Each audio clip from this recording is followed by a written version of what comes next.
আসসালামু আলাইকুম। আজবি টপজব থেকে আমার প্রিয় বন্ধুদেরকে জানাচ্ছি আন্তরিক শুভেচ্ছা এবং ভালোবাসা। আশা করি প্রিয় বন্ধুরা আপনারা সবাই ভালো আছেন।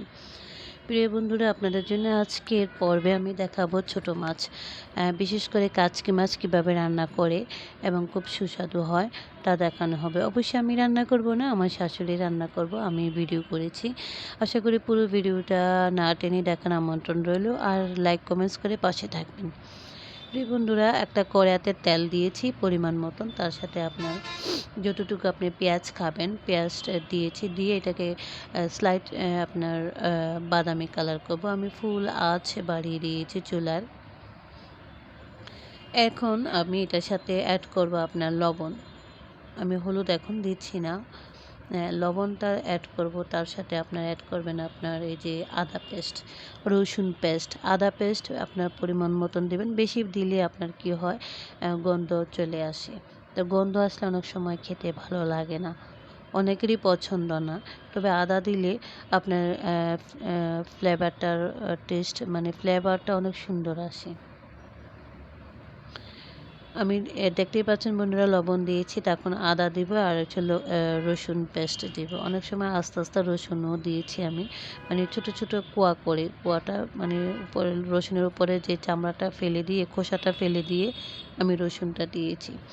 প্রিয় বন্ধুরা, ছোট মাছ এর উপকারিতা হচ্ছে কি, স্বাস্থ্যের জন্য অনেক ভালো। ছোট বাচ্চাদেরকে ওইটা ব্রেন শার্প করে। যদি 1 থেকে 5 বছরের আগে যদি খাওয়াতে পারেন, বাচ্চাদের স্বাস্থ্যের জন্য অনেক ভালো। প্রিয় বন্ধুরা, আপনারা দেখতেই পাচ্ছেন ভিডিওতে আমি কি কি দিচ্ছি, এবং এই যে রসুন, আস্তা রসুনের কোয়াটাও দিয়েছি, দেখতেই পাচ্ছেন। এটা এটা দেওয়ার অর্থ হচ্ছে যে রসুনটা অবশ্যই হাড়ের জন্য ভালো, ওটা তো সবাই কম বেশি জানেন। এটার এই মশলাটা কষতে থাকুক, তখন আমি এখানে টমেটো এবং আপনার টমেটো দিয়ে একটু পানি দিয়ে মশলাটা আরও ভালো করে কষাইয়ে নেব। প্রিয় বন্ধুরা, দেখতেই পাচ্ছেন কত সুন্দর একটা কালার হচ্ছে। এখানে হলুদ অ্যাড করেছি আর পানি দিয়ে আপনার এটা কষাই নিয়েছি। প্রিয় বন্ধুরা, ছোটো মাছের ব্যাপার যেটা বলতে চাচ্ছিলাম, যে ছোটো মাছ বাচ্চাদের জন্য ভীষণ উপকার, আমাদের বড়দের জন্যও উপকার। আমরা অনেক সময় ছোটো মাছটা খেতে চাই না। অবশ্যই ছোটো মাছটা খুব কমই পাওয়া যায়। ছোটো মাছ বলতে আমি কাচকি মাছের কথা বলছি। আজকে আমি কাচকি মাছ রান্নাটা দেখাচ্ছি। তো কাচকি মাছটা আপনার ছোটো মাছ, আপনার চোখ টোক সব কিছুই আমাদের খাওয়া যায়। আর বড় মাছের ক্ষেত্রে কিন্তু এগুলো খাওয়া যায় না, কাঁটা অনেক সময় গলায় আটকায়, কাঁটাও আমরা খেতে পারি না। ছোটো মাছ খেলে পুরাটাই আমরা খেতে পারি। তখন এটা আমাদের চোখের হেলদি, খুব মানে খুবই খুবই চোখের জন্য ভালো, কারণ আমাদের চোখ সুস্থ থাকার জন্য মানে ভিটামিন এ প্রচুর প্রচুর প্রচুর প্রয়োজন। আমি ওই দিন চোখে ডাক্তারের কাছে গিয়েছিলাম, তখন বলেছে কথা। দেখেন, আমি কাচকি মাছটাকে ভালো করে ধুয়ে পানি ঝরিয়ে নিয়েছি। এরপর আপনার এটাকে লবণ এবং আপনার হলুদ দিয়ে মেখে নিয়েছি। তখন পানিটা আস্তে আস্তে ছেড়ে দিয়েছে। এখন এটার উপরে আমি কাচকি মাছটা ছেড়ে দিব। আর আপনি পানি দিয়ে মশলা যখন দিয়েছি, তখন পানি দিয়ে এটা ভালো করে কষে নিলে কাঁচা গন্ধ, মশলার কাঁচা গন্ধটা থাকে না। তো আমি বলতে চাচ্ছিলাম যে প্রিয় বন্ধুরা, তখন চোখের হেলদি, সুস্থ রাখার জন্য আমাদের প্রচুর প্রচুর ভিটামিন এ প্রয়োজন, এটা ডাক্তার বলেছে। তখন আমি আমার চোখের সমস্যার কথা বলেছিলাম, তখন বলছে যে চোখের পাওয়ার বাড়ে না, কিন্তু চোখটা ভালো থাকে। আমাদের চোখ সুস্থতার জন্য নাকি প্রচুর প্রচুর ভিটামিন এ প্রয়োজন, যা আমরা ছোটো মাছে পেতে পারি, তারপর দুধ ডিমে পেতে পারি। তখন এটা বলল আর কি ডাক্তার, যে আমাদের এটা আসলে খাওয়া উচিত। প্রিয় বন্ধুরা, আমি মাছটা দিয়ে পানি দিয়ে এখন আমি ঢেকে দেব। ঢাকলে আপনার ভাপটা সহ থাকে, তখন আপনার মাছটা খুব মানে তাড়াতাড়ি সিদ্ধ হয় এবং আপনার স্মেল ভালো আসে, খুব মানে সুন্দর হয় এটা। তখন ডাক্তার এটা আমাকে বলল। তখন আমি বললাম যে অনেক সময় তো আমরা কাটার জন্য ছোটো মাছ খেতে চাই না। আসলেই আমাদের উচিত যে আমাদের দৈনন্দিন খাবারের সাথে ছোটো মাছ রাখা আমাদের উচিত, আর বাচ্চাদেরকেও খাওয়ানো উচিত। আমি তো আমার বেবিকে ছোটো মাছ আপনার ডালের সাথে ভাত মেখে মানে চামচ দিয়ে মুখে দিয়ে দিই। ও তো মাছ এত অপছন্দ, খুব অপছন্দ করে। প্রিয় বন্ধুরা দেখতেই পাচ্ছেন কত সুন্দর কালার হয়েছে।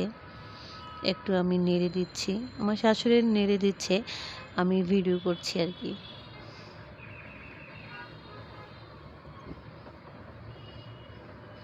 কাচকি মাছে আপনার টমেটো দিলে, মানে যে কোনো মাছের তরকারিটা টমেটো দিলে কালারটা অনেক সুন্দর লাগে। আমি এই কাচকি মাছের পুরো কাচকি মাছ রান্নার ক্ষেত্রে যে কোনো ভিডিও আমার দেখি যে একটু লং হচ্ছে। প্রিয় বন্ধুরা, আমি ডিটেলস সব দেখাচ্ছি, আমি শর্টকাটে কোনো কেটে নিচ্ছি না ভিডিও। আপনারা পুরো ভিডিও দেখার আমন্ত্রণ রইল, একটা লাইক কমেন্টস করে পাশে থাকবেন। পরবর্তী ভিডিও দেখার আমন্ত্রণ রইল প্রিয় বন্ধুরা। আর বন্ধুরা প্লিজ প্লিজ আপনার বন্ধুদেরকে উৎসাহিত করবেন আমার চ্যানেল সাবস্ক্রাইব করার জন্য, লাইক কমেন্টস করার জন্য। আপনিও পাশে থাকবেন, আপনার বন্ধুরা যেন আমার চ্যানেলের পাশে থাকে। প্রিয় বন্ধুরা, আমি ফুল আঁচ বাড়িয়ে দিয়েছি যেন আমার কাচকি মাছের ঝোলটা কমে যায়। অনেকে ঝোল খায়, প্রিয় বন্ধুরা আমি ঝোলটা কমিয়ে নিব। আমার কাছে শুকনো চচ্চড়িটা ভীষণ ভালো লাগে, কাচকি মাছের যে শুকনো চচ্চড়িটা। কাচকি মাছ খেতে এত মজা প্রিয় বন্ধুরা, অনেক টেস্ট। আপনার গোস্ত মুরগির চেয়ে বেশি আমার কাছে এটা ভালো লাগে, আর প্রচুর খাওয়া যায় ভাত। এটা যখন রান্নার ঝোলটা যখন কমে যাবে প্রিয় বন্ধুরা, আপনি একটু যে জিরার গুঁড়াটা দেবেন ভাজা, জিরাটা ভেজে তারপর আপনি জাস্ট ব্লেন্ডার যদি পারেন, নাহলে হাত দিয়ে শিল দিয়ে একটু ঘষে নিলে তো যে ফ্লেশটা আসে, তো এটা একটু জিরা মানে আপনার কাচকি মাছের উপরে দিলে অন্যরকম টেস্ট এবং স্মেলটা অনেক সুন্দর আসে প্রিয় বন্ধুরা। দেখতেই পাচ্ছেন বন্ধুরা, ঝোল কমে যাচ্ছে। আমি এটার সাথে একটু কাঁচামরিচ, একটু ধনিয়া পাতা অ্যাড করব। প্রিয় বন্ধুরা, পরবর্তী ভিডিও দেখবেন। আর আমার চ্যানেলের অন্যান্য ভিডিওগুলো আছে, প্লিজ প্লিজ যেগুলো দেখেননি দয়া করে দেখে নেবেন, লাইক কমেন্টস করবেন। আমার চ্যানেলে আপনার কবিতা আবৃত্তি আছে, তারপর ভ্রমণের ট্যুরে ভিডিও আছে, ফানি ভিডিও আছে, কোরআনের আয়াত আছে অর্থসহ। প্লিজ ভিডিওগুলো দেখার আমন্ত্রণ রইল বন্ধুরা। প্রিয় বন্ধুরা, আমি এখন ধনেপাতা দিচ্ছি। আমার শাশুড়ি সবসময় ধনেপাতার পাতাগুলো নিয়ে নেন, উনি পছন্দ করেন পাতাগুলো। তখন আমি মাঝে মাঝে বলি যে আম্মু, যে না, আমি আমার শাশুড়িকে আম্মু বলি। তো আমি বলি যে আম্মু, যে ধনিয়া পাতার ডাঁটাটাও নেবেন, ডাঁটাটাতে মাঠে অনেক পুষ্টি থাকে। তো আমার শাশুড়ি বলে না, এটা মুখে বাজে হ্যান ত্যান। আমি বলছি কুচি করে দেবেন, একদম সিদ্ধ হয়ে যাবে আপনার। কারণ ডাঁটাটায় আপনার অনেক দেখি যে ধনিয়ার গন্ধটা মনে হয় ডাঁটাতে, পাতার থেকে বেশি গন্ধ মনে হয় ডাঁটাতে, এই আর কি। প্রিয় বন্ধুরা, দেখতেই পাচ্ছেন কত সুন্দর কালার হয়েছে, কাচকি মাছ আপনার হয়ে গেছে। পরবর্তী ভিডিও দেখার আমন্ত্রণ রইল বন্ধুরা, লাইক কমেন্টস করে পাশে থাকবেন, সব সময় আপনার বন্ধুদেরকে শেয়ার করবেন। প্রিয় বন্ধুরা, বলতে চাচ্ছিলাম আমার চ্যানেলে কবিতা আবৃত্তি আছে, কোরআনের আয়াত আছে, ট্যুরে ভ্রমণের ভিডিও আছে। প্লিজ প্লিজ সবগুলো ভিডিও দেখবেন। তারপর গার্ডেনিং আছে, তারপর আরও ভিডিও ইনশাল্লাহ আপলোড করব। পরবর্তী ভিডিও দেখার জন্য আপনারা আমার চ্যানেলের আপনার ইউটিউবের যে নোটিফিকেশনের যে বেল বাটনটা ক্লিক করে রাখবেন, যেন পরবর্তী ভিডিওগুলো আপনারা ইজিলি পেয়ে যান এবং ইজিলি দেখতে পারেন। দেখে ফুল ভিডিও ওয়াচ করে লাইক কমেন্টস করবেন, পাশে থাকবেন, আর সবাই ভালো থাকবেন। আমার জন্য দোয়া করবেন, আমার চ্যানেলের জন্য দোয়া করবেন। এটা আমার খুব শখের এবং খুব পছন্দের একটা চ্যানেল।